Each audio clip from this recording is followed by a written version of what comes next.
بسم اللہ الرحمن الرحیم باب مرجع النبی صلی اللہ علیہ وسلم من الاحزاب ومخرجه الى بنی قریظة ومحاصرته ایاہ۔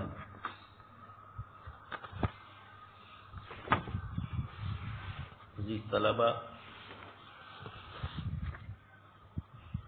غزوہ احزاب کے متعلق اگلے باب میں امام بخاری رحمۃ اللہ علیہ نے مختلف روایتوں کو ذکر فرمایا اور اسی کی واپسی پر یہ مسئلہ پیش آیا ہے، اس لیے امام بخاری رحمۃ اللہ علیہ عنوان قائم کرتے ہیں۔ اور چونکہ احزاب کی واپسی پر ہی آپ صلی اللہ علیہ وسلم کے پاس وحی آئی اور آپ کو فرمایا گیا، اس لیے احزاب اور قریظہ دونوں ایک دوسرے سے جڑے ہوئے ہیں، تو اس لیے وہ مخرجہ الی بنی قریظہ تھا، آپ صلی اللہ علیہ وسلم کا بنو قریظہ کی طرف نکلنا اور ان کا محاصرہ کرنا۔ بنی قریظہ یہ آخری وہ قبیلہ ہے جو مدینہ منورہ میں رہا تھا، اور انہوں نے کئی مرتبہ خلاف ورزی کی، پھر اس کے بعد وعدہ کیا کہ نہیں کریں گے خلاف ورزی، لیکن اس کے باوجود پھر جب خندق کا موقع پیش آیا تو یقیناً کھل کر انہوں نے اس عہدے کو توڑ دیا اور مسلمانوں کے خلاف جا کر قریش کے ساتھ جا ملے۔ جب آپ صلی اللہ علیہ وسلم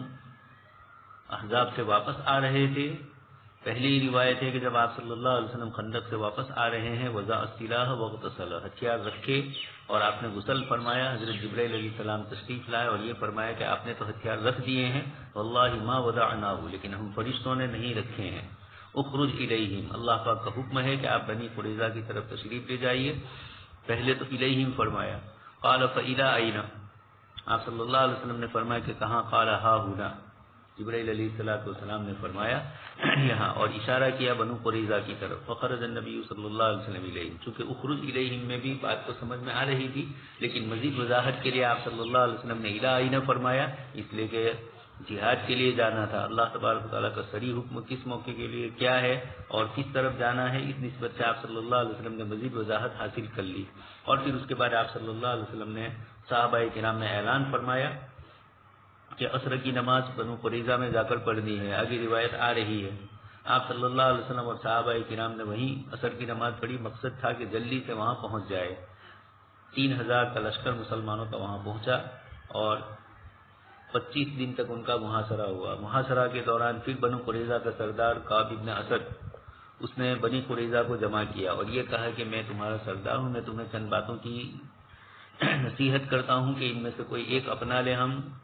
پہلے تو یہ کہا کہ ہم لوگ جان چکے ہیں کہ اللہ کے سچے نبی ہے، ہماری کتابوں میں جو کچھ آیا ہے یہ انہی کے لیے ہے، اس لیے اگر ہم ایمان لے آئیں تو ہم سب محفوظ ہو جائیں گے۔ دوسری صورت بتلائی کہ اگر ایمان نہیں لانا ہے تو عورتوں اور بچوں کو قتل کر دو اور پھر جی جان لگا کر لڑو، اگر شکست ہوئی تو عورتوں بچوں کی فکر نہیں، اور اگر جیت گئے تو پھر اس کے بعد عورتیں بھی ملے گی، بچے بھی پیدا ہوں گے۔ تیسری شکل اس نے بتلائی کہ آج سنیچر کی رات ہے اور ممکن ہے کہ مسلمان ہمیں یہ سمجھے کہ یہ ہفتے کا دن ہے، اس لیے یہودی اس کا احترام کرتے ہیں۔ وَاسْأَلْهُمْ عَنِ الْقَرْيَةِ الَّتِي كَانَتْ حَاضِرَةَ الْبَحْرِ إِذْ يَعْدُونَ فِي السَّبْتِ، قرآن نے جس کو سبت سے تعبیر فرمایا۔ انہوں نے یہ 3 باتیں رکھی کہ ہم حملہ کریں مسلمانوں پر، تینوں باتوں کو اس کی قوم نے ٹھکرا دیا۔ ایمان لانا بھی نہیں، بچوں عورتوں کو قتل کرنے کی بیوقوفی بھی نہیں کریں گے، اور ہم لوگ کونوا قردۃ خاسئین، ہمارے آباء و اجداد نے جب سنیچر کی بے حرمتی کی، اذ یعدون فی السبت، تو اللہ تبارک و تعالیٰ کی طرف سے سور اور بندر بنا دیے گئے ہیں، اب ہم اس چیز کا ارتکاب نہیں کریں گے۔ خیر، مطلب اس کی بات نہیں مانی گئی، تینوں باتوں میں سے کسی کو قبول نہیں کیا گیا۔ ان کے بنو قریظہ کے تعلقات تھے انصار کے قبیلے اوس سے، اور حضرت سعد بن معاذ رضی اللہ تعالیٰ عنہ بھی اسی قبیلے کے ہیں۔ تو صحابہ کرام آپ صلی اللہ علیہ وسلم کی خدمت میں آئے قبیلے اوس کے، اور یہ کہا کہ جس طرح قبیلے خزرج یعنی عبداللہ ابن ابی وغیرہ ان لوگوں کے التماس پر آپ نے بنو نذیر کے ساتھ معاملہ کیا، ان کے ساتھ بھی اس طرح کا کوئی معاملہ آپ کریں۔ آپ صلی اللہ علیہ وسلم نے فرمایا ٹھیک ہے۔ پھر آپ صلی اللہ علیہ وسلم نے اس کا اختیار حضرت سعد بن معاذ کو دیا اور کہا کہ جو فیصلہ وہ کرے، روایت سے معلوم ہوتا ہے۔ اور یا ایک قبیلے اوس کے صحابہ نے ہی خود یہ کہا کہ اللہ کے رسول ہمارے سردار سعد بن معاذ ہے، وہ جو فیصلہ کرے وہ ہمیں بھی منظور ہوگا۔ حضرت سعد رضی اللہ تعالیٰ عنہ زخمی تھے، ان کو لایا گیا اور پھر ان سے اس قسم کی باتیں کی گئی، تو انہوں نے جو فیصلہ کیا بنو قریظہ کی جتنے بھی مرد ہیں ان سب کو قتل کیا جائے، عورتوں اور بچوں کو غلام بنایا جائے، اور جو کچھ مال ہے وہ سب مسلمانوں میں تقسیم کر دیا جائے۔ چنانچہ یہی ہوا، ان کو اس طریقے سے گرفتار کر لیا گیا، اور پھر اس کے بعد خندقیں کھودی گئی، اور ان سب لوگوں کے ساتھ وہ معاملہ کیا گیا جو آپ صلی اللہ علیہ وسلم نے حضرت سعد بن معاذ کو فرمایا کہ ساتویں آسمان پر بھی ایسا ہی فیصلہ تھا، ملک اللہ کی طرف اور ملک ہے تو فرشتوں کا فیصلہ، مراد جبرائیل بھی یہی لے کر آئے تھے، یا کہ ان کے آسمانی کتابوں میں بھی اس طرح کا ذکر موجود تھا کہ یہودی اس طرح کی شرارت کریں گے اور اس کی نتیجے میں ان کو ایسا کرنا پڑے گا۔ اس کی دلیل ہے کہ جب یہودیوں کا سردار اور سب سے بڑا بدماش ہویا ابن اخطب، اس کو جب قتل کے لیے لایا گیا تو اس موقع پر اس نے یہی کہا تھا، ایھا الناس انہ لا بأس بامر اللہ، کہ اللہ کا امر ہے، یہ کتاب و قدر و ملحمۃ کتب اللہ علی بنی اسرائیل، اللہ پاک نے بنی اسرائیل کے اوپر یہ چیزیں لکھ دی تھی سزا کے طور پر۔ یہ دلیل ہے اس بات کی کہ یہ بھی اس کو جانتے تھے۔ مستشرقین نے کچھ اس قسم کی چیزوں پر اعتراض کیا ہے بنو قریظہ کے قتل پر، اس کا جواب دیا گیا ہے کہ بنو قریظہ نے جو کچھ کیا وہ خود اس پر پشیمان تھے، اور اللہ پاک کی طرف سے حکمت اور مصلحت یہ ہوئی کہ آپ صلی اللہ علیہ وسلم نے اپنی طرف سے کچھ نہیں فرمایا۔ حضرت سعد بن معاذ رضی اللہ تعالیٰ عنہ جو ان کے قبیلے کے آپس سے حلیفانہ تعلقات والے تھے، قبیلے کے لوگوں نے بھی راستے میں حضرت سعد بن معاذ کو اشارہ بھی کیا، دوسری روایتوں سے معلوم ہوتا ہے کہ ان کے ساتھ نرمی کا معاملہ کرنا، لیکن حضرت سعد بن معاذ رضی اللہ تعالیٰ عنہ نے جو فیصلہ اللہ پاک کی طرف سے ان کے لیے مقدر کیا گیا تھا، اللہ پاک نے اصابت رائے حضرت سعد رضی اللہ تعالیٰ عنہ کو دی، اور آپ نے وہی فرمایا جو اللہ تبارک تعالیٰ کی طرف سے منظور تھا۔ تو یہ اس طریقے سے ان کے ساتھ معاملہ ہوا ہے۔ کئی اور دوسرے لکھنے والے حضرات نے بھی لکھا ہے کہ ان کی مکمل سازشوں کو دیکھا جائے تو کب سے وہ اس کے مستحق ہو چکے تھے، لیکن آپ صلی اللہ علیہ وسلم اس کو ٹالتے رہتے تھے۔ لیکن جب اللہ پاک کی طرف سے اس طرح کا معاملہ ہوا، جبرائیل علیہ السلام نے فرمایا کہ بھئی آپ چلیے، تو پھر آپ صلی اللہ علیہ وسلم اور صحابہ کرام وہاں پہنچے اور یہ معاملہ ہوا۔ دوسری روایت ہے حضرت انس رضی اللہ تعالیٰ عنہ، وہ فرماتے ہیں کأنی انظر الی الغبار ساطعا فی زقاق بنی غنم موکب جبرائیل حین سار رسول اللہ صلی اللہ علیہ وسلم الی بنی قریظہ۔ یہ حضرت انس رضی اللہ تعالیٰ عنہ فرماتے ہیں کأنی انظر، گویا کہ میں دیکھ رہا ہوں، میرے سامنے وہ منظر ہے، حالانکہ آنکھوں سے وہ منظر نہیں ہے، مطلب یہ ہے کہ ہمیں استحضار ہے اس چیز کا اور مجھے نظر آ رہا ہے گویا۔ وہ تو غبار اٹھتا ہوا دیکھ رہے تھے، وہ جبرائیل علیہ السلام کو نہیں دیکھ رہے تھے، لیکن چونکہ آگے پیچھے کوئی آدمی نظر نہیں آ رہا تھا تو حضرت انس رضی اللہ تعالیٰ عنہ سمجھ گئے کہ الی الغباری، کہ یہ جو غبار ساطعا فی زقاق بنی غنم، قبیلے بنو غنم کے علاقے میں یہ جو یہی حضرت کی ایک شاخ ہے زقاق بنی غنم، اور زقاق کا معنی محلہ، ان کے گھر، تو ساطعا فی زقاق بنی غنم، قبیلے بنو غنم کے گلی کوچوں میں جو غبار اڑ رہا ہے اس کا منظر میری آنکھوں کے سامنے ہے۔ اور پھر اس کی وضاحت کرتے ہیں موکب جبریل، حضرت جبریل علیہ السلام کی سواری، اس لیے کہ غبار اٹھ رہا ہے اور قریب میں کوئی چیز نظر نہیں آ رہی ہے، ہوا بھی نہیں ہے کہ جس سے پتہ چلا کہ ہوا سے اڑ رہا ہو۔ تو حضرت انس رضی اللہ تعالیٰ عنہ، حضرت عائشہ صدیقہ رضی اللہ تعالیٰ عنہ، ان لوگوں نے اس طرح کی علامتوں کی روشنی میں ان روایتوں میں یا اور بھی دوسری روایتوں میں جہاں جبرائیل علیہ السلام کے متعلق آتا ہے، ان حضرات نے اس طرح فرمایا۔ اپنی اصلی شکل میں آئے تو کوئی نہیں پہچانتا، اور جب انسانی شکل میں آتے ہیں جیسے آئے حدیث جبرائیل میں، اور آپ صلی اللہ علیہ وسلم نے اخیر میں فرمایا کہ یہ جبرائیل علیہ السلام ہے، تمہاری تعلیم کے لیے تشریف لائے تھے، لیکن یہاں یہ اشارتاً کنایتاً ہی حضرت انس رضی اللہ تعالیٰ عنہ ان علامتوں سے جان گئے۔ اس کے بعد والی روایت آپ صلی اللہ علیہ وسلم نے غزوہ احزاب کے موقع پر فرمایا لا یصلین احد العصر الا فی بنی قریظہ، تم میں سے کوئی بھی عصر کی نماز نہ پڑھے مگر بنو قریظہ میں پڑھے۔ تو ادرک بعضهم العصر فی الطریق، بعض حضرات نے راستے میں ہی نماز پڑھی، فقال بعضهم لا نصلی حتی نأتیها، اور دوسرے حضرات نے فرمایا کہ نہیں ہم وہاں پہنچ کر ہی نماز پڑھیں گے۔ وقال بعضهم بل نصلی، کچھ حضرات نے فرمایا کہ نہیں ہم تو نماز پڑھیں گے راستے میں ہی۔ لم یرد منا ذلک، آپ صلی اللہ علیہ وسلم نے ہم میں سے کسی کی اس بات کا انکار نہیں کیا، مطلب جو صحابہ نے کیا آپ صلی اللہ علیہ وسلم نے جو کچھ جس نے کیا اس کے اوپر آپ صلی اللہ علیہ وسلم خوش رہے۔ اور آگے فرمایا کہ لم یرد منا ذلک، آپ صلی اللہ علیہ وسلم نے ہم سے یہ نہیں چاہا ہے کہ ہم نماز قضا کریں، ہم تو نماز پڑھ لیں گے، جلدی پہنچنے کا آپ صلی اللہ علیہ وسلم نے ہم سے مطالبہ کیا ہے. فذکر ذلک للنبی صلی اللہ علیہ وسلم فلم یعنف واحدا منهم. چنانچہ آپ صلی اللہ علیہ وسلم کے سامنے اپنے اس اختلاف کو صحابہ نے ذکر کیا تو آپ صلی اللہ علیہ وسلم نے کسی پر کوئی نکیر نہیں فرمائی، کسی کی کوئی توبیخ اور جزر و ملامت نہیں فرمائی. ان روایتوں سے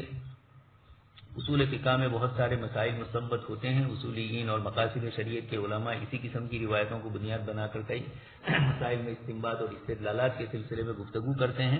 اس روایت میں ہے کہ تم میں سے کوئی عصر کی نماز نہ پڑھے، یعنی نہ پڑھے تم میں سے کوئی عصر کی نماز مگر بنو قریظہ میں. اور مسلم شریف کی روایت ہے اسی سند اور اسی شیخ کے ساتھ کے حوالے سے امام مسلم جب یہ روایت نقل کرتے ہیں تو اس کے اندر ظہر کی نماز کا لکھا ہوا ہے، یعنی مسلم کی روایت میں ظہر کا لفظ ہے، یہاں عصر کا لفظ بتلایا جا رہا ہے. عامۃ محدثین نے عصر کا وقت ہی فرمایا ہے، عصر کی نماز ہی کو روایتوں میں ذکر کیا ہے. البتہ مسلم شریف کی اس روایت اور بخاری کی اس روایت کے درمیان تطبیق کرنے کے لیے علماء نے یہ فرمایا کہ بعض حضرات نے عصر ظہر کی نماز ابھی پڑھنا چاہی ہوگی اور اس سے پہلے یہ حکم آ گیا تو ان کی تو عصر بھی باقی اور ظہر بھی باقی. اور کچھ حضرات وہ تھے جو ظہر پڑھ چکے تھے تو ان کی عصر کا مسئلہ تھا، تو آپ صلی اللہ علیہ وسلم نے عصر کا وقت مراد لیا ہے، اس لیے دونوں جماعتیں وہاں عصر کے وقت میں پہنچ جائے یہ اشارہ تھا. اب چاہے جنہوں نے ظہر پہلے پڑھ لی ہے ان کے لیے تو یہ ظہر والی روایت نہیں ہوگی، اور جنہوں نے ظہر نہیں پڑھی تھی ان کے لیے مسلم شریف والی روایت ہے. ایسا معلوم ہو رہا ہے کہ اکثر صحابہ کرام نے نماز پڑھ لی ہوگی، کچھ حضرات ظہر والے ہوں گے، اس لیے اس روایت کو بھی اور اس روایت کو بھی اس طرح تطبیق دیا جا سکتا ہے. دوسری بات، آپ صلی اللہ علیہ وسلم نے یہ فرمایا کہ تم میں سے کوئی عصر کی نماز نہ پڑھے مگر بنو قریظہ میں. یہ حکم آپ نے فرمایا، اس کے باوجود صحابہ کرام نے راستے کے اندر نماز پڑھی، تو اب یہ آپ صلی اللہ علیہ وسلم کے حکم کی بجائے خلاف ورزی ہوئی. اس کا جواب اصولین حضرات اور اسی طرح علامہ ابن قیم اور دوسرے حضرات نے دیا ہے کہ ایسا نہیں ہے. یہ حضرات منشأ رسول صلی اللہ علیہ وسلم سمجھ گئے تھے کہ حضور کا فرمانا یہ ہے کہ اس جگہ عصر تک پہنچنا ہے، اس لیے جلدی عصر پڑھ کے بھی اگر وہاں پہنچ رہے ہیں وہاں بھی تو جا کر نماز پڑھنی ہے، تو ان حضرات کو راستے میں سہولت میسر تھی، اس لیے فرمایا کہ ہم نماز پڑھ لیں اور پھر اس کے بعد وہاں پہنچے. اس اعتبار سے حضور کا جو مفہوم تھا یہ آگے آئے گا اصول میں اور اسی طرح مقاصد شریعت میں بھی کہ الفاظ کے ظاہر کا اعتبار کیا جائے یا معانی کا اعتبار کیا جائے. الفاظ کو بالکل لغو قرار دیا جائے یہ بھی علماء نے پسند نہیں فرمایا ہے، اور الفاظ ہی کے سہارے رہا جائے، معانی مطلوب نہ ہو، صرف الفاظ کے ظاہر کو دیکھیں. یہ اس طرح امت میں دو جماعتیں ہوئی ہے. ظاہریہ نام کی جماعت ہوئی جنہوں نے الفاظ کے ظاہر کو پکڑا، بہت سارے مسائل ابن حزم وغیرہ کے انہی ظاہری الفاظ رسول پر ہے صلی اللہ علیہ وسلم. اور معتزلہ اور کچھ اس قسم کے لوگ بھی ہوئے جنہوں نے ہر جگہ مفہوم مراد لینا چاہا، الفاظ کے ظاہر کو چھوڑ کر بھی دور کے معانی مراد لیے. اس لیے اصولیین فرماتے ہیں کہ الفاظ کا الغاء بھی نہ ہو اور معانی کو بھی بالکل چھوڑا نہ جائے. عیسائیوں میں جو سب سے پہلا بنیاد پرست جماعت کھڑی ہوئی، حضرت عیسیٰ علیہ السلام پر نازل ہونے والی انجیل اور بائبل نیا عہد نامہ، اس کے الفاظ جو تھے اسی طرح رکھا جائے، اس کو معانی مراد نہ لیے جائیں بلکہ الفاظ کے ظاہر کو ہی مفہوم مراد لیا جائے. اسی بنیاد پر ان کو بنیاد پرست کہا گیا. تو فنڈامنٹلسٹ اور فنڈامنٹلزم یہ اسلام میں اس کا تصور ہی نہیں ہو سکتا کہ مسلمان بنیاد پرست ہے اور جد ہے، کسی بات پر اڑے رہتے ہیں، لکیر کے فقیر ہے، یہ نہیں ہے. اسلام کے اندر یہ روایت بتلاتی ہے کہ آپ صلی اللہ علیہ وسلم نے عصر کا لفظ فرمایا، لا یصلین تاکید کے ساتھ فرمایا. صحابہ منشا سمجھے تھے اس لیے الفاظ کے ظاہر میں نہیں رہے. عصر کی نماز جنہوں نے راستے میں پڑھی وہ بھی وہاں پہنچ گئے، اور جنہوں نے وہاں جا کر عصر کی نماز پڑھی آپ صلی اللہ علیہ وسلم نے دونوں کے متعلق کوئی یہ نہیں فرمایا. اور صحابہ نے خود آپس میں اجتہاد بھی فرمایا، لا نصلی حتی نأتیہا. کچھ حضرات نے فرمایا کہ وہاں جا کر ہی پڑھیں گے، تو دوسروں نے فرمایا کہ بل نصلی، ہم پڑھیں گے. لم یرد منا ذالک، حضور نے یہ نہیں کہا کہ نماز نہ پڑھیں، ہم وہاں جا کر پڑھیں. حضور نے جو چاہا ہے وہ یہ کہ ہم لوگ جلدی وہاں پہنچے. اس لیے یہ الفاظ اور معنی دونوں کی رعایت مقصود ہوتی ہے اسلام میں. اس لیے اسلام میں بالکل لکیر کی فقیر والی بات بھی کرتے ہیں، اور لیکن یہ بھی مراد نہیں ہے کہ عربی زبان کا لفظ ہے آپ اس کا حقیقی معنی جو مراد ہے اس کو چھوڑ کر بہت دور کا معنی ہے، یہ بھی صحیح نہیں. اور یہاں حقیقی معنی مراد نہیں ہے، مجازی معنی مراد ہے، پھر بھی آپ حقیقت کی عرض لے کر بیٹھے ہیں. لفظ کے ظاہر کو دیکھ رہے ہیں، یہ دونوں چیزیں افراط و تفریط ہے۔ پچھلی امتیں اور خود امت محمدیہ میں بھی کچھ لوگ ان دونوں اصول کی رعایت نہ کرنے کی بنیاد پر افراط و تفریط کا شکار ہوئے ہیں۔ اچھا، آپ صلی اللہ علیہ وسلم نے کوئی ان کے اوپر تنبیہ نہیں فرمائی، اس لیے کہ آپ سمجھ گئے کہ میرے صحابہ میرا منشا سمجھ چکے ہیں، اس لیے آپ صلی اللہ علیہ وسلم نے صحابہ کرام کے اس عمل پر کوئی نکیر نہیں فرمائی، اور آپ صلی اللہ علیہ وسلم کی خاموشی یہ بھی حجت ہوتی ہے۔ اس کے بعد والی روایت حضرت انس رضی اللہ تعالیٰ عنہ فرماتے ہیں کہ کان الرجل یجعل للنبی صلی اللہ علیہ وسلم النخلات، لوگ انصار جب آپ صلی اللہ علیہ وسلم اور مہاجرین نے ہجرت کی مدینہ منورہ کی، انصار کے باغات تھے تو انہوں نے اپنے باغات میں سے کچھ درخت غریب صحابہ کے لیے اور خود آپ صلی اللہ علیہ وسلم کے لیے بھی اور دیگر صحابہ کرام کے لیے انہوں نے اپنے کھجور کے باغات عاریتاً عطا فرمائے تھے۔ چنانچہ اس کے بعد پھر جب قریظہ اور بنو نذیر کی فتح ہوئی، نذیر کی پہلے ہوئی اور قریظہ کی بعد میں، یہ مجموعی طور پر بتلانا چاہتے ہیں کہ بنو نذیر کا علاقہ جب انہوں نے ضلع وطن ہوئے تو اس وقت بھی کھجور کے باغات ملے، اور قریظہ بڑا علاقہ تھا اور وہاں بھی کھجور کے درخت تھے، تو ان کے جانے کے بعد اور راحت ہو گئی۔ تو اب وہ جو درخت صحابہ کرام کو مہاجرین کو انصار کی طرف سے بطور عاریت کے دیے گئے تھے، آپ صلی اللہ علیہ وسلم نے وہ ان کو واپس کیے۔ وَأَنَّ أَهْلِي أَمَرُونِي أَنْ آتِيَ النَّبِيَّ صلی اللہ علیہ وسلم فَأَسْأَلَهُ الَّذِينَ كَانُوا عَاطُوهُ أَوْ بَعْدَهُ، میرے گھر والوں نے، ابو طلحہ وغیرہ ان حضرات نے مجھے کہا کہ تم بھی جاؤ حضور کے پاس اور یہ کہو کہ ہم نے جو درخت دیے ہیں وہ سارے کے سارے یا تو واپس مل جائے یا ان میں سے کچھ ہمیں واپس مل جائے۔ آپ صلی اللہ علیہ وسلم نے یہ دیا تھا حضرت ام ایمن رضی اللہ تعالیٰ عنہ کو، یہ بڑی عمر کی بزرگ ہے، آپ صلی اللہ علیہ وسلم کی تعلیم و تربیت میں بھی انہوں نے حصہ لیا ہے۔ تعلیم تو خیر، تربیت میں آپ صلی اللہ علیہ وسلم کی بچپن میں انہوں نے ظاہری جو تربیت ہوتی ہے انہوں نے آپ صلی اللہ علیہ وسلم کے ساتھ وہ سلوک کیا، اس لیے آپ صلی اللہ علیہ وسلم ان کو اماں ہی کے درجے میں سمجھتے تھے، والدہ ہی کے درجے میں۔ اب یہ بڑی عمر کی تشریف لائی ام ایمن رضی اللہ تعالیٰ عنہ، فجعلت الثوب فی عنقی، ان کو معلوم تھا حضرت ام ایمن کو کہ یہ جو درخت اللہ کے رسول صلی اللہ علیہ وسلم نے مجھے دیے ہیں یہ حضرت انس کے رشتہ داروں نے دیے ہیں، اور حضرت انس وہاں پہنچے یا حضور نے بلانے بھیجا ہوگا تو سمجھ گئے ہوں گے، اس لیے کہ مدینہ منورہ میں جب یہ کھجور کی کثرتیں ہوئی تو اب انصار کی چیزیں ان کو واپس مل رہی تھی، اسی نسبت سے حضرت انس کو بھی پہنچایا تھا۔ تو ام ایمن رضی اللہ تعالیٰ عنہ کو یہ تو معلوم ہو ہی رہا تھا کہ واپس ہو رہا ہے، تو میرے پاس ہے فجعلت الثوب فی عنقی، حضرت ام ایمن کو بلانے اللہ کے رسول نے بھیجا ہوگا ان کو، تو حضرت انس رضی اللہ تعالیٰ عنہ کی گردن میں انہوں نے کپڑا ڈال دیا، مراد یہ ایسے ہی، اور یہ کہنے لگی کلا والذی لا الہ الا ہو، رومال یا اس طرح کی کوئی چیز ہوگی تو کپڑا وہ ڈال دیا ان کی گردن پر اور کہا چلو حضور کے پاس، لا یؤتیکہم، یہ میں تمہیں نہیں دوں گی، میں ان کو نہیں دوں گی، وقد آتانیہا، اللہ کے نبی صلی اللہ علیہ وسلم نے مجھے عطا فرمایا، اس لیے میں تم لوگوں کو یہ دینے والی نہیں ہوں۔ یہ حضرت ام ایمن رضی اللہ تعالیٰ عنہ ایک تو بڑی عمر کی بزرگہ تھی، پھر ان کو معلوم نہیں ہوگا مسئلہ کہ آپ صلی اللہ علیہ وسلم نے ان حضرات کے پاس سے کیسے لیا ہے، انہوں نے تو حضور کو دیا تھا اور حضور نے ام ایمن کو دیا، ام ایمن سمجھی کہ یہ مجھے ہدیہ ہی ہے، میری ملکیت ہے، اس لیے میں واپس نہیں کروں گی۔ آپ صلی اللہ علیہ وسلم نے بڑی عمر کی تھی، اس اعتبار سے ان کے ساتھ کوئی دوسری گفتگو بھی نہیں کی، اس لیے حضرت ام ایمن رضی اللہ تعالیٰ عنہ یہی سمجھی ہوگی کہ حضور نے مجھے دیا ہے، اب یہ کہہ رہے کہ میں واپس نہیں کروں گی، یا اس سے ملتا جلتا کوئی جملہ کہا، اور آپ صلی اللہ علیہ وسلم بار بار فرماتے تھے یہ ام ایمن لکی کذا، تمہیں اتنے درخت ہم دیں گے دوسرے لیکن یہ خالی کر دو، لیکن وہ فرمانے تھی کلا واللہ حتی آتاہا حسبت انہ قال عشرۃ امثالی۔ حضرت انس رضی اللہ تعالیٰ عنہ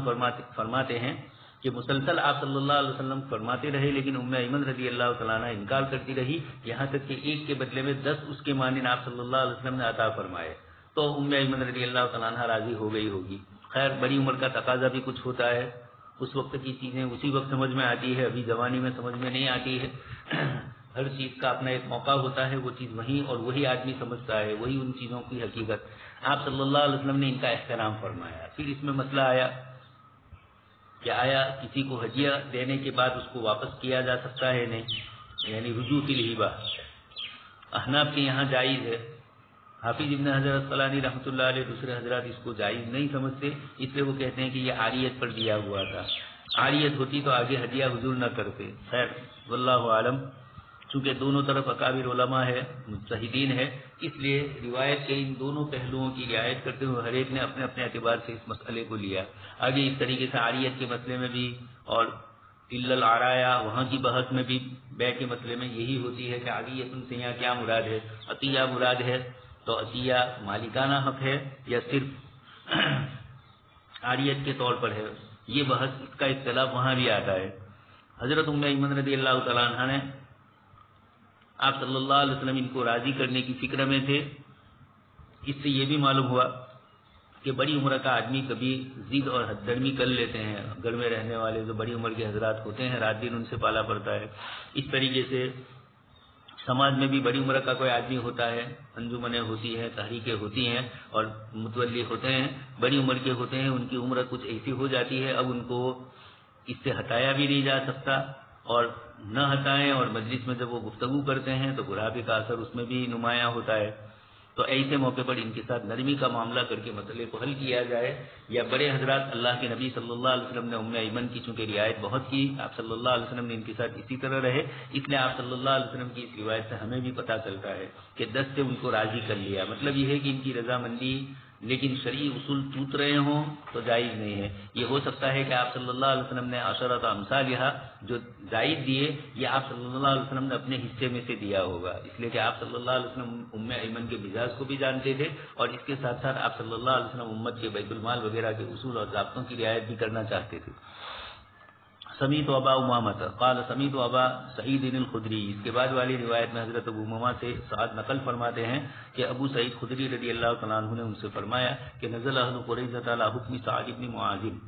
قریظہ والے حضرت سعد بن معاذ رضی اللہ تعالیٰ عنہ کے حکم پر راضی ہو گئے، فارسل النبی صلی اللہ علیہ وسلم الی سعد، جب ان کا محاصرہ کیا گیا اس کے بعد یہ لوگ راضی ہو گئے حضرت سعد کے حکم کے اوپر، تو آپ صلی اللہ علیہ وسلم نے حضرت سعد کو بلایا، فأتی علی حمار، حضرت سعد رضی اللہ تعالیٰ عنہ کی رگ اکھل میں پہلو کے اندر تیر لگا تھا اور اس سے زخم بھی آیا تھا، فلما دنا من المسجد، جب حضرت سعد بن معاذ رضی اللہ تعالیٰ عنہ مسجد سے قریب ہوئے، مسجد سے مراد یہاں مسجد نبوی نہیں ہے جسے کچھ محشی حضرات نے لکھ دیا ہے، یہاں مسجد سے مراد جو آپ صلی اللہ علیہ وسلم نے بنو قریظہ کے علاقے میں ان دنوں کے اندر تیار کی تھی وہ مسجد مراد ہے۔ آپ صلی اللہ علیہ وسلم جب حضرت سعد جب وہاں آئے تو آپ نے انصار سے فرمایا قوموا الی سیدکم، اپنے سردار کی طرف کھڑے ہو جاؤ، او اخیرکم، یا تم میں سب سے بہتر کے لیے کھڑے ہو جاؤ، چونکہ حضرت سعد بن معاذ رضی اللہ تعالیٰ عنہ کی اس وقت کی جو پوزیشن تھی یہ آپ صلی اللہ علیہ وسلم کی طرف سے تحکیم کے طور پر فیصلہ کرنے کے لیے ان کو لایا گیا تھا، تو ایک وجہ تو یہ کہ آپ صلی اللہ علیہ وسلم نے ان کے احترام کے لیے جو لوگ دوسرے بیٹھے تھے ان کی قوم کے ان کو کہا کہ یہ تمہارے سردار ہیں ان کے لیے کھڑے ہو جاؤ۔ اب یہ ایک مستقل مسئلہ ہوا قیام کا مسئلہ، تو روایتیں دوسری ہے جس میں آپ صلی اللہ علیہ وسلم نے منع فرمایا جو یہ چاہے کہ لوگ میرے لیے کھڑے ہوں، یا جس کو معلوم ہو کہ لوگ میرے لیے کھڑے ہوں گے تو تھوڑا منع کرے۔ اتفاقاً اگر کھڑے ہو گئے تو پھر اس قسم کے مسئلے کے اندر علماء کی طرف سے کچھ گنجائش ہے، کہیں کسی کو مبارکبادی دینے کے لیے خوشی کا کوئی موقع ہے اور آپ کھڑے ہوئے یہ بھی جائز ہے، کبھی کوئی پریشانی کسی پر آئی اور اس کو تسلی کے لیے آپ کھڑے ہو رہے ہیں یہ بھی جائز ہے۔ تو حاصل یہ ہے کہ اس کے دل میں یہ تمنا نہ ہو کہ لوگ میرے لیے کھڑے ہوں۔ آپ صلی اللہ علیہ وسلم نے فرمایا یہ شان انسان کی نہیں ہے، خود صحابہ کھڑے ہوتے تھے تو آپ صلی اللہ علیہ وسلم منع فرماتے تھے۔ تو قوموا الی سیدکم، آپ صلی اللہ علیہ وسلم کی اس روایت سے استدلال کرتے ہوئے قوموا الی سیدکم، کسی کے لیے قیام کرنا یہ اور عجیب و غریب انداز کی تعظیمیں ہوتی ہے، دیکھ ہی رہے ہیں آپ کچھ لوگ بیچارے جس کے اندر صرف قیام تعظیمی ہی نہیں ہوتا ہے، اس کے ساتھ ساتھ عبادت کا پہلو بھی کچھ آ جاتا ہے اور اس سے منع فرمایا گیا۔ اس لیے کچھ چیزیں وہ ہوتی ہے کہ جس کو جو مناسب نہیں سمجھی گئی ہے عام احوال میں یا ایسے مجموعوں میں جہاں شرک اور اس قسم کی چیزیں ہوتی ہے، اب لوگ آپ سے ملاقات کرتے ہیں اور ہاتھ کو بوسا دیتے ہیں، ہاتھ کے اوپر سر رکھتے ہیں، یہ تھوڑی کچھ صحابہ کرام اور آپ صلی اللہ علیہ وسلم کی تعلیم کے مطابق معلوم نہیں ہوتا۔ عربوں میں جو دوسرا رواج تھا ہاتھ کو بوسا دینے کا اور اس طرح کی دوسری چیزیں وہ الگ تھی، اور یہاں ہمارے یہاں کچھ شکل اس طرح کی بن جاتی ہے، جھک کر ملاقاتیں ہوتی ہے، اس طرح کی چیزوں سے تھوڑا احتیاط برتا جائے۔ خیر، تو اگر کوئی بڑے عالم ہے اور آپ ان کی ملاقات کے لیے کھڑے ہو گئے اور ان کے دل میں کوئی اس طرح کی تمنا نہیں ہے میں آیا اور تم بیٹھے رہے کھڑے بھی نہیں ہوئے، اس طرح کی چیز نہ آئے، یہ ایک تو اقرب الی الشرک تھا اس لیے بھی منع فرمایا، دوسرا ہے کہ آپ صلی اللہ علیہ وسلم سارے انسانوں کو کلکم بنی آدم و آدم خلق من تراب، انسانیت کے درمیان جو تقسیمات کی گئی تھی، مساوات کو چھوڑ کر کسی کو بڑا کسی کو چھوٹا، یہ اس طرح کا جو تصور کیا گیا تھا، آپ صلی اللہ علیہ وسلم اس کو توڑنا چاہتے تھے. مساوات انسانی کی گفتگو اور شرک وغیرہ کی آمیزش سے پاک ہونا. فقال هؤلاء نظروا على حکمک، آپ صلی اللہ علیہ وسلم نے فرمایا کہ یہ سب لوگ آپ کے فیصلے کے اوپر اترے ہیں. مراد یہ ہے کہ محاصرہ چھوڑ کر یہ نکلنے کی جب ان سے بات کی گئی تو یہ اسی وقت راضی ہوئے جب کہ آپ کے ساتھ فیصلہ کرنے کی بات ہوئی. تو آپ رضی اللہ تعالیٰ عنہ نے فیصلہ سنایا کہ ان کے جو لڑنے والے ہیں جوان، ان کو تو قتل کیا جائے اور ان کے بچوں اور عورتوں کو قید کیا جائے. عورتوں میں سے کسی کو قتل نہیں کیا گیا سوائے ایک عورت کے جس نے اور دوسرے صحابی رضی اللہ تعالیٰ عنہ پر چکی کا پات اوپر سے پھینکا تھا، تو اس کے قصاص کے اندر اس عورت کو قتل کیا گیا ان کے. باقی اور دوسروں کے ساتھ اس طرح کا معاملہ نہیں ہوا ہے. مردوں کے متعلق ہے ضرور، کچھ نے 600 کی تعداد بتلائی، کچھ نے 400 کی تعداد بتلائی اور کچھ حضرات نے 200 بھی کہے ہیں. لیکن خیر 200 کہنے والے حضرات چونکہ سیرت نگار ہے اور وہ مستشرقین کے جواب کے اندر اس طرح کی باتیں کر رہے ہیں، حضرت مولانا سید سلیمان ندوی رحمۃ اللہ علیہ، علامہ شبلی نعمانی اور کچھ اور دوسرے حضرات بھی ہیں جنہوں نے تعداد کچھ کم بتلائی ہے، تو وہ تمام روایتوں کو جمع کر کے مستشرقین کے سوال کا جواب دینے کے لیے، ان کے اعتراضات کے جواب دینے کے لیے روایتوں کی تمام تطبیقات کو جمع کر کے فیصلہ کن بات لکھتے ہیں. اس لیے کچھ حضرات نے ان کی تعداد 400 بھی لکھی اور باقی 400 سے زائد تھے تو کہا کہ وہ ان کے تابع لوگ ہوں گے، اصل تو یہی تھے. آپ صلی اللہ علیہ وسلم نے فرمایا اس کے جواب میں حضرت سعد بن معاذ کو، قضیت بحکم اللہ، آپ نے اللہ کے فیصلے پر فیصلہ کیا، اللہ کے حکم پر. اور ربما قال بحکم الملک، ملک ہے یا ملک دونوں روایتیں ہیں. ملک ہے تو اللہ تبارک و تعالیٰ اور ملک ہے تو جبرائیل علیہ الصلوۃ والسلام جو احکام لے کر آئے اور اسی طرح کا حکم جبرائیل علیہ السلام لے کر آتے. یہاں بھی حکمت ہے، اللہ کے رسول صلی اللہ علیہ وسلم کی زبانی اللہ پاک نے یہ فیصلہ نہیں کروایا. عرب قبائل کے اپنے حلیف اور اپنے ذمہ دار جو ہوتے ہیں اور جن سے تعلقات ہوتے ہیں، انہی میں سے حضرت سعد بن معاذ بھی ہے. اللہ تبارک و تعالیٰ نے انہی کو بنیاد بنا کر ان کے ذریعے فیصلہ کروایا. اس لیے کوئی یہ بھی نہیں کہہ سکتا کہ یہ یہودیوں کو قتل آپ صلی اللہ علیہ وسلم نے کروایا. آپ صلی اللہ علیہ وسلم نے حضرت سعد کے حوالے کر دیا قبیلہ اوس کو، اور ان حضرات نے حضرت سعد بن معاذ رضی اللہ تعالیٰ عنہ نے جو مناسب سمجھا اس کے مطابق انہوں نے فیصلہ کیا. البتہ ان کا فیصلہ چونکہ اصابت والا تھا، درستگی والا تھا، تو آپ صلی اللہ علیہ وسلم نے فرمایا کہ اللہ پاک کے یہاں بھی یہی فیصلہ تھا اور اللہ پاک نے آپ کی زبان پر اسی فیصلے کو جاری فرمایا. یہ حضرت سعد بن معاذ رضی اللہ تعالیٰ عنہ کے لیے فضیلت کا باعث ہے.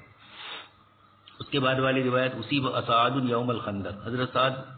رضی اللہ تعالیٰ عنہ سعد بن معاذ خندق کے دن ان کو زخم پہنچا. رماہ رجل من قریش، قریش کے ایک آدمی نے ان کو تیر مارا. اللہ پاک جزائے خیر دے حضرت عائشہ صدیقہ رضی اللہ تعالیٰ عنہ کو انہوں نے رماہ رجل من قریش کا جملہ فرمایا کہ جو آپ کو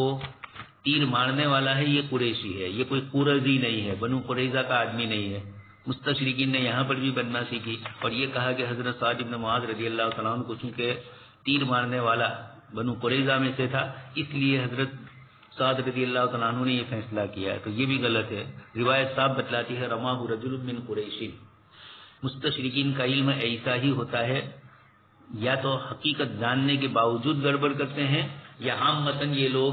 ادھر ادھر کی کچھ باتیں لے لیتے ہیں، کیونکہ تلاش وہی چیز کرنی ہوتی ہے جو ان کے مقصود اور ان کے ارادے کے مطابق ہو، تو ایسی چیزیں صرف نظر کر دیتے ہیں قصداً و ارادتاً، یا ایک علمی دنیا کے اندر ان کی رسائی وہاں تک نہیں ہوئی. لیکن ان کے متعلق ایک مستشرقین کے ماہرین میں سے ایک صاحب کا کہنا ہے کہ معمولی واقعے سے غیر معمولی استدلال، بہت اچھا جملہ ان کے متعلق کہا. چھوٹی سے کوئی ایک جزیہ ہے کہ ابو ہریرہ رضی اللہ تعالیٰ عنہ ہنسی مذاق کر لیتے تھے، اب یہ ایک چھوٹی سی بات تھی، لیکن جب روایت کے روات پر کلام ہوا، حضرت ابو ہریرہ پر ان لوگوں نے اشکال کیا، ابن شہاب زہری رحمۃ اللہ علیہ کی روایتوں پر اشکال، تو ایسے موقع پر چھوٹے چھوٹے جزیے تلاش کیے اور حضرت ابو ہریرہ رضی اللہ تعالیٰ عنہ کے لیے ایک ماحول تیار کیا، نعوذ باللہ، اور آپ کی روایت کو مجروح قرار دینے کے لیے. تو یہ چھوٹے سے واقعیت لیتے ہیں اور اس سے غیر معمولی استدلال، یعنی وہ واقعہ اتنا بیچارہ متحمل نہیں ہے اتنے بڑے استدلال کا، لیکن یہ حضرات اس طرح کے استدلال پورا ماحول بناتے ہیں اور فضا تیار کر کے اسلام پر اعتراض کرنے کے لیے اس طرح کی ساری شکلیں اپناتے ہیں. یہاں رماہ رجل من قریش، یہ اسلام کی اللہ تبارک و تعالیٰ کی طرف سے حکمت عملی ہے اور اسلام کی سچائی اور صداقت ہے کہ یہ جملہ من قریشین کا آ گیا، اس لیے اس قسم کے اشکالات کا کوئی اعتبار نہیں رہا کہ وہ کوئی بنو قریظہ میں سے تھا۔ نام بھی حضرت عائشہ رضی اللہ تعالیٰ عنہ کی روایت میں آیا، حبان ابن العریقہ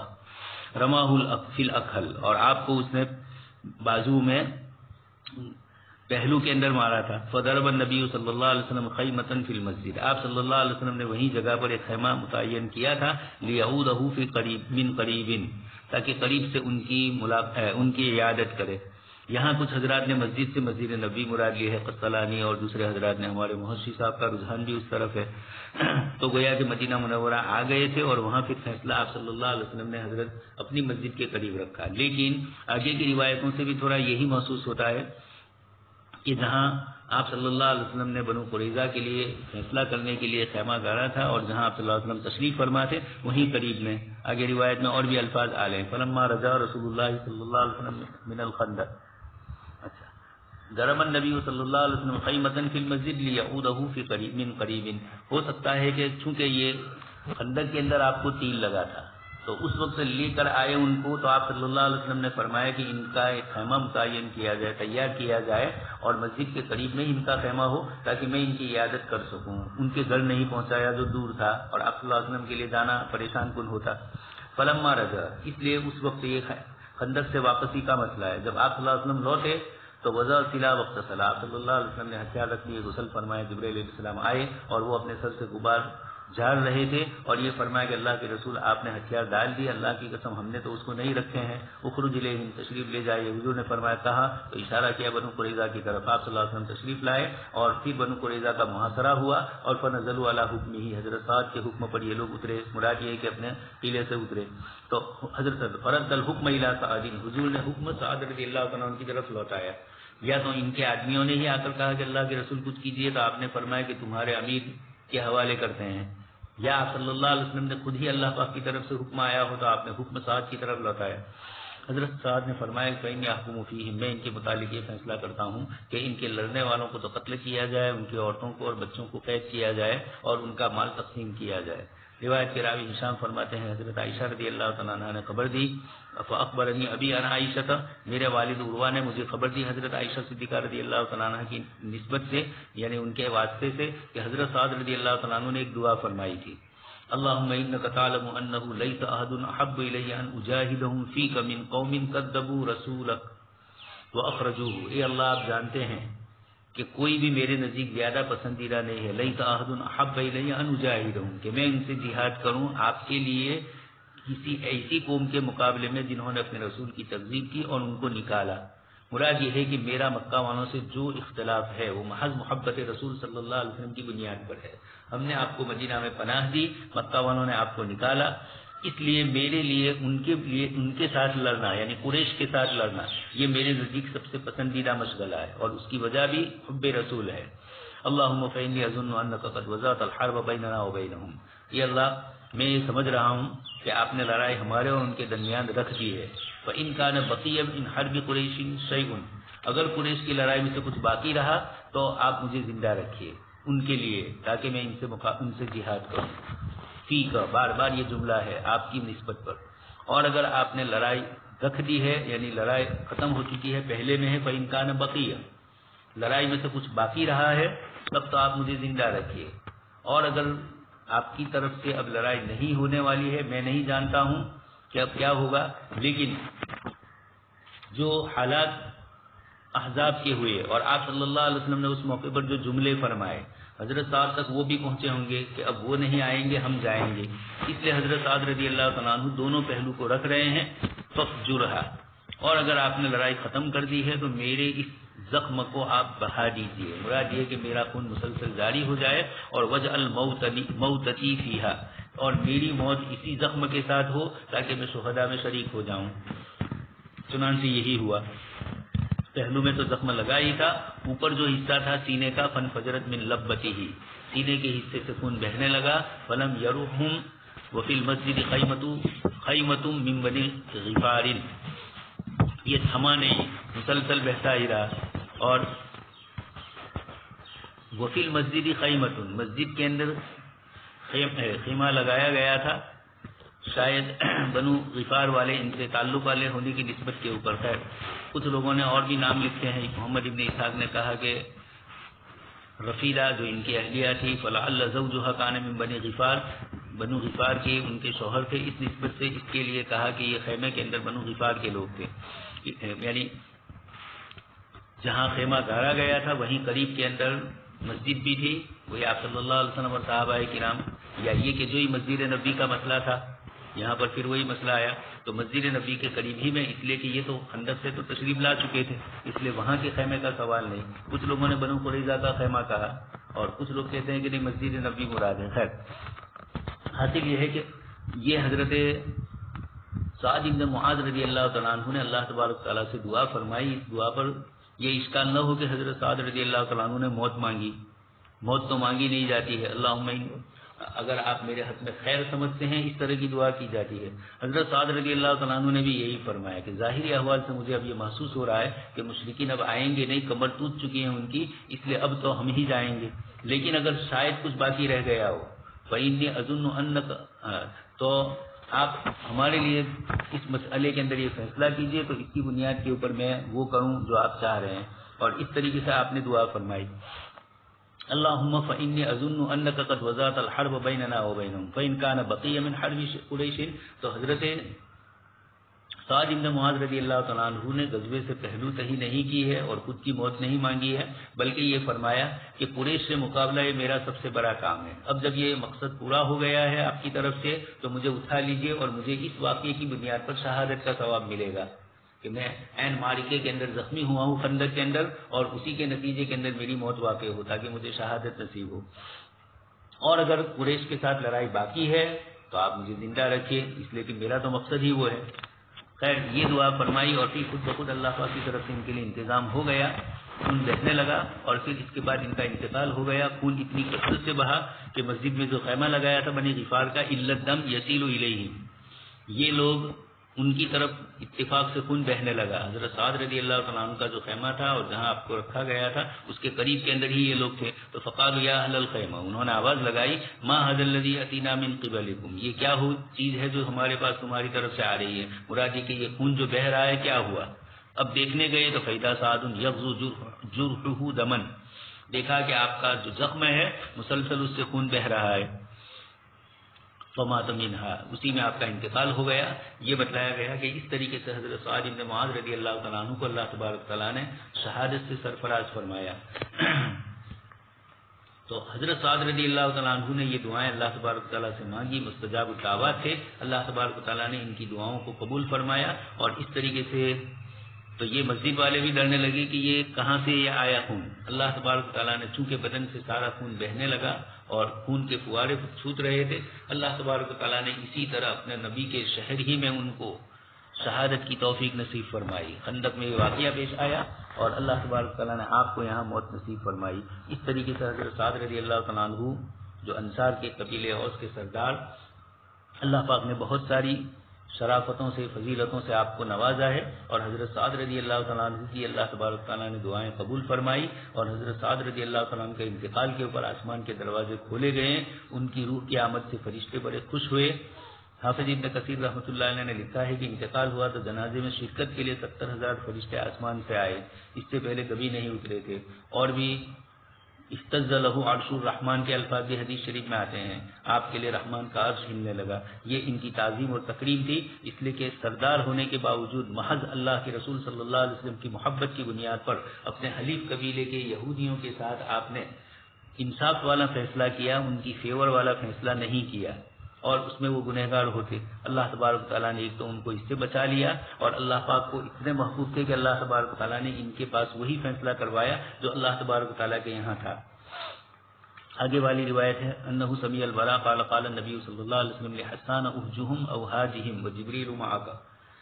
نیچے والی روایت تھوڑی اور وضاحت کرتی ہے قال النبی صلی اللہ علیہ وسلم یوم قریظہ لحسان ابن ثابت. آپ صلی اللہ علیہ وسلم نے بنو قریظہ کے دن حضرت حسان ابن ثابت رضی اللہ تعالیٰ عنہ سے فرمایا مشرکین کی ہجو بیان کیجیے، اس لیے کہ حضرت جبرائیل علیہ الصلوۃ والسلام آپ کے ساتھ ہے. اوپر بھی احجہم یا حاجہم، راوی کو شک ہے، مفہوم دونوں کا ایک ہی ہوتا ہے. ان کی طرف سے بھی اشعار پڑھے جاتے تھے. عرب جاہلیت کے اندر اس طرح کی چیزیں چلتی تھی. اسلام آنے وقت بھی جاہلیت کی یہ شکلیں انہوں نے باقی رکھی اور اشعار کے ذریعے اس طرح کیا. تو ان کے جواب کے لیے حضرت حسان ابن ثابت رضی اللہ تعالیٰ عنہ کو آپ صلی اللہ علیہ وسلم نے تیار فرمایا کہ تم بھی بیان کیجئے. جبرائیل علیہ السلام آپ کے ساتھ ہے. مشرکین کا لفظ استعمال فرمایا اس لیے کہ قریظہ کو اتنی ہمت دینے والے بھی مشرکین اور وہ خود بھی مشرکین میں سے ہو چکے تھے. آپ صلی اللہ علیہ وسلم کی نبوت کا انکار کر کے ان کے اپنے آسمانی کتابوں کے منکر ہو چکے تھے وہ. تو اللہ تبارک و تعالیٰ نے حضرت حسان رضی اللہ تعالیٰ عنہ کے ذریعے یہ کام لیا. اس سے یہ بھی معلوم ہوا کہ ہر زمانے میں دشمنوں کے مقابلے کے لیے جس جس قسم کی چیزوں کی ضرورت ہو, میڈیا کی ضرورت ہے تو میڈیا بھی آئے گا. اشعار کی ضرورت یہاں ہوئی, میڈیا ہی کا ایک جز ہے, تو اللہ کے رسول صلی اللہ علیہ وسلم نے اس کو استعمال فرمایا. سامنے والے اسی قسم کی چیزوں سے مرعوب ہوتے ہیں, اسی قسم کی چیزوں کا اصل لیتے ہیں. اس لیے بھی اللہ تبارک و تعالیٰ کی طرف سے اس طرح کی اجازتیں ملی ہیں اور آپ صلی اللہ علیہ وسلم اور صحابہ کرام نے اس طرح کی چیزیں استعمال کی. اب اس کے بعد ہے باب غزوتی ذات الرقاء, ذات الرقاء کا غزوہ. وہی غزوۃ محارب حفصۃ من بنی ثعلبۃ من غطفان. امام بخاری رحمۃ اللہ علیہ نے یہاں الفاظ ذکر کیے کہ یہ وہ غزوہ ہے جو غزوہ محارب خصفہ. محارب ایک جنس والا لفظ تھا. محارب کے ساتھ اور بھی دوسری چیزیں لگتی تھی, محارب فلاں محارب فلاں. تو یہاں غطفان ان کے ساتھ جو خصفہ کا لفظ لگا, اس نے بتلا دیا کہ یہ محارب خصفہ ہی ہے اور نہیں ہے. جیسے ہمارے یہاں ایک نام کے کئی دیہات ہوتے ہیں تو پھر تعلقہ ضلع یا اس کے آگے پیچھے کوئی چیز بڑھا دی جاتی ہے اور بتلا دیا جاتا ہے کہ فلانا. تو یہ محارب خصفہ, محارب بہت سارے تھے تو خصفہ جو محارب ہے وہ مراد لیا. من بنی ثعلبۃ من غطفان, ظاہری اعتبار سے ترجمہ ہوا کہ محارب قبیلے سے جو خصفہ کی اولاد ہے, اور خصفہ من بنی ثعلبۃ, اور پھر اس کے بعد من غطفان, قبیلے غطفان کی ایک شاخ. اس طریقے سے عبارت ایک تو یہ ہے. دوسری بات یہ کہ اس کو غزوہ ذات الرقاء کہا گیا. رقاتن اس کا معنی ہوتا ہے چیترے, پتیاں. تو ایک تو آگے روایت میں حضرت ابو موسیٰ اشعری رضی اللہ تعالیٰ عنہ خود اس کی وضاحت کرتے ہیں کہ اس غزوے کو غزوہ ذات الرقاء کیوں کہا گیا, کہ اللہ تبارک و تعالیٰ نے ہماری جو حال تھی, ہمارا جو حال تھا کہ ہم لوگوں نے اس کے اندر ہمارے پاس جوتے اور چپل وغیرہ نہیں تھے, اس غزوے کے اندر ہم نے پیروں کے اوپر کپڑے چیترے باندھ دیے تھے, اس نسبت سے زیادہ مناسب وہی ہے, اس لیے اس غزوے کو ذات الرقاء کہا جاتا ہے. اور بھی دوسرے حضرات نے دوسری وجوہات ذکر کی ہے. آپ صلی اللہ علیہ وسلم کے لیے غزوہ ذات الرقاء کے اندر صحابہ نے رنگارنگ کپڑوں کے جھنڈے بنائے تھے, اس نسبت سے کہا گیا. کچھ اور دوسرے حضرات نے دوسری چیزیں بھی ذکر کی لیکن زیادہ مشہور یہی ہے. اچھا, اس کا سبب کیا ہوا؟ اس غزوے کا سبب یہ ہوا کہ آپ صلی اللہ علیہ وسلم کو اطلاع ملی کہ غطفان کے دو قبیلے بنو محارب اور بنو ثعلبہ, انہوں نے لشکر تیار کیا ہے, یہ لوگ مسلمانوں کے خلاف تیاری کر رہے ہیں. آپ صلی اللہ علیہ وسلم نے, وہ لوگ آئے اس سے پہلے 400 صحابہ کے ساتھ خود ہی آپ صلی اللہ علیہ وسلم تشریف لے گئے. اب یہ کون سی سن میں ہوا, اس سلسلے میں پھر اختلاف. کچھ حضرات نے 4 ہجری بتلائی اور کچھ حضرات نے 5 بتلائی. امام بخاری رحمۃ اللہ علیہ کی رائے یہ ہے کہ غزوہ خیبر کے بعد یہ پیش آیا. رائے تو یہ ہے اور دلائل بھی اس کے اوپر پیش کر رہے ہیں, اور سب سے مضبوط دلیل ہے حضرت ابو موسیٰ اشعری رضی اللہ تعالیٰ عنہ اور اسی طریقے سے حضرت ابو ہریرہ رضی اللہ تعالیٰ عنہ, ان دونوں کی روایت ہیں. اور وہ حضرات غزوہ خیبر کا ذکر کرتے ہیں, اور یہ حضرات آئے ہی ہیں. حضرت ابو موسیٰ اشعری رضی اللہ تعالیٰ عنہ کی بات بھی صاف ہے کہ یہ غزوہ خیبر کے بعد ہی آئے تھے, مال غنیمت اس کا تقسیم ہو رہا تھا اور وہ وہاں پہنچے تھے. حضرت ابو موسیٰ اشعری کی روایت بخاری شریف میں دوسری جگہ ہے کہ آپ صلی اللہ علیہ وسلم کو ہمارے آنے سے خوشی ہوئی, خاص کر کے آپ کے بھائی حضرت جعفر طیار رضی اللہ تعالیٰ عنہ, یا خیبر کی خوشی آپ صلی اللہ علیہ وسلم کو ہوئی, مطلب دونوں خوشیاں جمع ہو گئی تھی. تو حضرت ابو موسیٰ اشعری رضی اللہ تعالیٰ عنہ فرماتے ہیں کہ حضور نے ہم لوگوں کو بھی حصہ دیا. خیر, اتنا پتہ چلتا ہے کہ غزوہ خیبر کے بعد حضرت ابو موسیٰ اشعری رضی اللہ تعالیٰ عنہ وغیرہ یہ یمن کے تھے, اشعری قبیلے کے, ایمان لا چکے تھے, مدینہ منورہ آنا چاہ رہے تھے اتفاق سے, یعنی جدہ کی طرف آنا چاہ رہے تھے. اتفاق سے ان کا رخ دوسری طرف ہو گیا, یمن سے بائیں جانب, اور بائیں جانب وہ چلے گئے حبشہ. پھر وہاں پتہ چلا کہ صحابہ کرام یہاں ہے تو پھر وہیں رہے,